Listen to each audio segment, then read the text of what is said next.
Бұл біздің күнделікті өміріміз. Қоғамда әр адам өз құқығы мен міндетін білуі тиіс. Заң мен тәртіп қауіпсіз әрі әділ өмірдің негізі. Оқушылар жолды бағдаршаммен өтеді.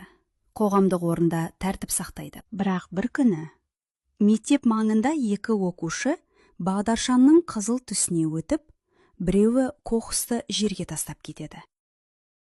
Айдос, уақытымыз жоқ, тез өтейік. Иә, ештеңе болмайды ғой.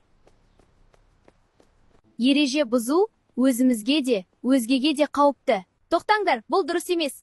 Қоқыс тастамаңдар. Қоқыс жинайтындар бар ғой. Балалардың бұл теріс әрекетін бақылап тұрған жол полициясы қызметкері балаларға келеді.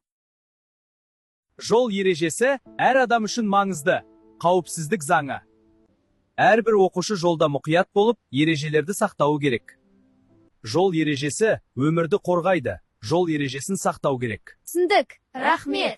Жол ережесін сақтау арқылы біз өз өмірімізді және өзгелердің өмірін қауіптен сақтаймыз. Қоғамдық тәртіп мәдениетті көрсетеді. Сондықтан жерге қоқыс тастамау керек.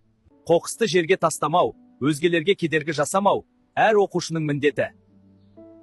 Неге біз ережелерді сақтаймыз? Қауіпсіздік. Дұрыс айтасыңдар. Заң бәрімізді Заңды қорғайды. сақтау тек ересектердің емес, әр оқушының да міндеті. Заң мен тәртіп қауіпсіз қоғамдың кепілі. Заңды сақтау әр оқушының міндеті. Иә, біз заңды сақтаймыз. Бұл біздің борышымыз.